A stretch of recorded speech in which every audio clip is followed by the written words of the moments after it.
नमस्कार, स्वागत आहे आपलं ॲडव्होकेट नरेंद्र माधव या चॅनलवरती। आज एक वेगळ्या विषयाच्या अनुषंगाने आपण बोलणार आहोत। विषय असा आहे की समुपदेशनाची आवश्यकता माणसाला का घडावी आणि फक्त कायदेशीर समुपदेशनच आवश्यक आहे का? माणसाच्या इतर जीवनातील घडामोडीला प्रत्येक वेळेला माणसाच्या आयुष्यामध्ये समुपदेशकाची महत्त्वाची भूमिका असते आणि आयुष्यातील प्रत्येक वळणावरती समुपदेशनाचं कशा पद्धतीची अपेक्षा असावी, समुपदेशन कशा पद्धतीने आयुष्याच्या वळणावरती असावं या अनुषंगाने आपण आज बोलणार आहोत। मित्रांनो, सर्वप्रथम चॅनल आवडत असेल तर नक्की लाईक आणि सबस्क्राईब करा, कारण ह्या चॅनलवरची आपल्याला कायदेशीर घडामोडीबरोबरच समुपदेशन आणि इतर सर्व माहिती अगदी मोफत आपल्याला मिळणार आहे। त्याचबरोबर फुले शाहू आंबेडकर यांची जी विचारसरणी आहे त्या अनुषंगाने सुद्धा संपूर्ण घडामोड आपल्याला ह्या समताधिष्ठित समाजाच्या अनुषंगाने ह्या चॅनलवरती मिळणार आहेत। समतेचे संस्कार बरोबरच माणुसकीचे संस्कार आणि त्याच अनुषंगाने कायदेविषयक घडामोडी संपूर्ण माहिती आपल्याला केवळ आणि केवळ ह्या चॅनलवरती मिळेल। नक्की लाईक कराल, सबस्क्राईब कराल। तर चला, आज आपण बोलूयात की समुपदेशनाची आवश्यकता काय आहे आणि समुपदेशनाची आवश्यकता असल्याच्या अनुषंगाने माणसाच्या जीवनातील कोणत्या कोणत्या घडामोडी घडत असतात। सर्वप्रथम समुपदेशन म्हणजे काय हाच घटक बऱ्याच लोकांना समजत नाही की समुपदेशन म्हणजे काय आहे आणि आपल्याला आयुष्यामध्ये समुपदेशकाची आवश्यकता का पडावी हा प्रश्न बऱ्याच लोकांना कळत नाही। मुळामध्ये समुपदेशनाचं इंग्लिशमध्ये काउन्सलर असं म्हणतात की प्रत्येकाच्या आयुष्याच्या एखाद्या घडामोडीला काउन्सिलिंग ही अत्यंत महत्वाची गोष्ट आपल्याला आहे आणि ती आयुष्यातील प्रत्येक घडामोडीला करणंच अपेक्षित असतं। आज घडीला समाजव्यवस्था प्रचंड मोठ्या पद्धतीने बदलत आहे। ही बदलणारी समाजव्यवस्थामध्ये माणसाची जीवनशैली बदलत आहे आणि जीवनशैली बदलत असताना माणसाच्या प्रत्येक पदोपदी माणसाचं आयुष्य अगदी वेगाने बदलत आहे। वेगाने बदलणाऱ्या आयुष्यामध्ये माणसाला बऱ्याच अंशाच्या चुका आयुष्यात घडत असतात आणि त्या चुका घडू नये म्हणून माणसाचं संपूर्ण असं समुपदेशनाचं मार्गदर्शन आवश्यक असतं आणि त्याच अनुषंगाने समुपदेशन महत्वाचं आहे। तर आमच्या वैद्यनाथ समुपदेशन केंद्राच्या मार्फत आम्ही आयुष्यातील प्रत्येक घडामोडावर येणाऱ्या अडचणीवर मात करण्यासाठी शास्त्रोक्त पद्धतीने समुपदेशन आपल्यापर्यंत करून घेत असतो।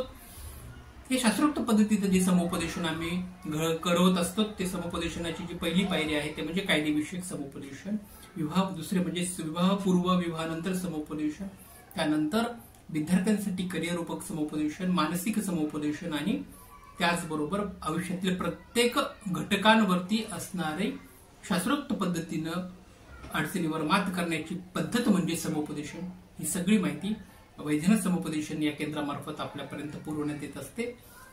कायदेशीर समुपदेशनाची आवश्यकता काय आहे? सर्वप्रथम एखादी घडामोड आपल्या आयुष्यामध्ये घडत असेल तर त्याचे कायदेविषयक पैलू कसे आहेत, त्या कायदेविषयक पैलूंचा अभ्यास आपल्याला जाणीव जागृती करून देण्यात येत असते।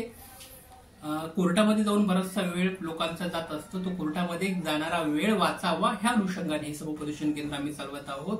प्री लिटिगेशन ह्या ठिकाणी आम्ही करत असतो की ज्यावेळेस कोर्टामध्ये दावा दाखल करण्याच्या आधी त्या पक्षकाराची मानसिक स्थिती कशी आहे, त्याची आर्थिक स्थिती कशी आहे, त्याची सामाजिक स्थिती कशी आहे आणि कोर्टामध्ये गेल्यानंतर त्या माणसाची किती पद्धतीने त्याची आर्थिक हानी त्या ठिकाणी होण्याची अपेक्षित असते ही जाणीव जागृती आम्ही त्या माणसाला करून देत असतो। त्या माणसाची कॉज ऑफ ऍक्शन काय असतं, त्या पक्षकाराचं कॉज ऑफ ऍक्शन काय असतं, कशा पद्धतीनं त्याचा राईट्स झालेला असतो, कशा पद्धतीनं त्याचा हक्काचं हनन झालेलं असतं आणि कोर्टामध्ये गेल्यानंतर त्यावरती किती पद्धतीने किती वेळानंतर त्याला न्याय मिळेल या सगळ्या गोष्टीची इत्थंभूत माहिती आम्ही त्याला देत असतो। त्याचबरोबर त्याची मानसिक स्थिती कशी आहे आणि त्याच मानसिक स्थितीबरोबर त्याची शारीरिक स्थिती कशा पद्धतीने येणाऱ्या काळामध्ये बदलणार आहे आणि ह्याच कायदेशीर चौकटीमध्ये कोर्टामध्ये गेल्यानंतर कोणत्या गोष्टीला त्यांना सामोरं जावं लागणार याची संपूर्ण माहिती आम्ही आमच्या वैद्यनाथ समुपदेशन केंद्रांतर्गत आम्ही देत असतो।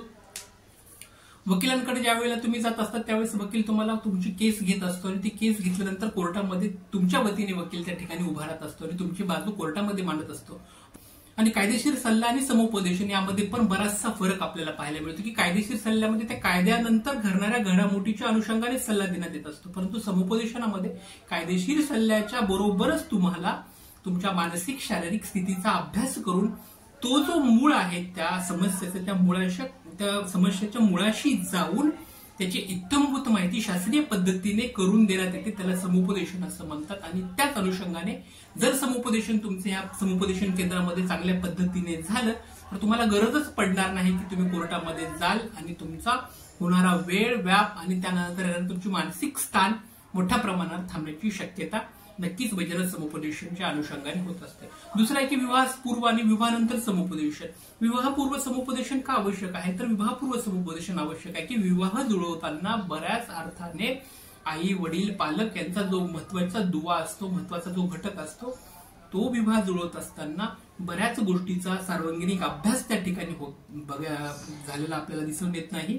जो अभ्यास झालाय त्याची व्याप्ती किती आहे हे बऱ्याचशा पालकांना आणि यांना सुद्धा समजत नसते. विवाह जुळवणाऱ्या जे सामाजिक घटक आहेत त्यांना ते समजत नसतं आणि त्या अनुषंगाने मग वादांतिक मुद्दे तयार होतात आणि मग विवाह हा लांबणीवर पडत असतो. वराचं वय आणि वधूंचं वय हे सुद्धा वाढत जात चाललेलं आपल्याला पाहायला मिळते की आज विवाहामध्ये वधूवरांच्या वयामध्ये खूप मोठ्या पद्धतीनं तफावत आपल्याला पाहायला मिळत आहे की आज करिअर ओरिएंटेड अस्पेक्ट खूप मोठ्या पद्धतीने पाहायला मिळतो की मुलगा असेल, मुलगी असेल, विवाह हे करिअर झाल्यानंतरच करण्यासाठी ते इच्छुक असतात. परंतु करिअरमध्ये त्यांच्या आयुष्यातील कितीचा मोठा वेळ हा त्या ठिकाणी जात असतो. त्याचबरोबर जे वर किंवा वधू निवडायची जी काही प्रक्रिया असते त्यामध्ये त्यांना काही ऑप्शन असतात आणि ऑप्शन असल्यानंतर मग त्यांचा इत्थंभूत अभ्यास बराचसा सामाजिक घटका अनुषंगाने त्यांच्या आई वडिलांना किंवा जे विवाह जुळवणारे जे वडीलधारी लोक आहेत त्यांना बऱ्याच अंशी असला तरी तो फार शास्त्रोक्त पद्धतीने नसतो आणि त्याच अनुषंगाने मग विवाह जुळवत असताना बऱ्याचशा अशा चुका घडतात आणि मग त्याचं रूपांतर कुठेतरी वादांतिक मुद्द्याकडे होतं आणि तिथून मग विवाह घटस्फोटाचे प्रमाण वाढल्याकडे आपल्याला पाहायला मिळतं. तर विवाहपूर्व समुपदेशन फार जास्त महत्वाचं आहे असं मला वाटतं. त्यानंतर तिसरा महत्वाचा घटक येतो तो म्हणजे विवाहानंतर समुपदेशन. बऱ्याच लोकांचे विवाह झाल्यानंतर त्यांना विवाहानंतर समुपदेशन पण फार आवश्यक असतं, कारण लग्नानंतर कशा पद्धतीने वागावं हे बऱ्याचशा वधूंना आणि वरांना सुद्धा माहित आहे. मी तर म्हणतो की सामाजिक शास्त्र दृष्टिकोनात याचे एक ट्रेनिंग देणं सध्या आवश्यक आहे की बऱ्याचशा मुलांना त्यांचे पुरुषी अहंकार येतात, मुलींना त्यांच्यामध्ये असणाऱ्या बऱ्याचशा न्यूनगंडाच्या गोष्टी समोर येतात आणि त्या अनुषंगाने मग विवाहानंतर दोघांना एकत्रित राहायचं असतं, दोन परिवार एकत्रित राहत असतात आणि त्यातनं बरेचसे छोटे छोटे मुद्दे वादांतिक होत असतात आणि त्यातून जुळवणूक घेण्याची प्रक्रिया सध्याच्या अनुषंगाने पाहिली तर ती फार कमी प्रमाणात दिसून येते. मोठ्या पद्धतीने वादांतिक मुद्दे वाढत आहेत, मोठ्या पद्धतीने घटस्फोटाचे प्रमाण वाढत आहेत आणि ते निश्चितच सजग समाज व्यवस्थेला साजेसं नाही आहे.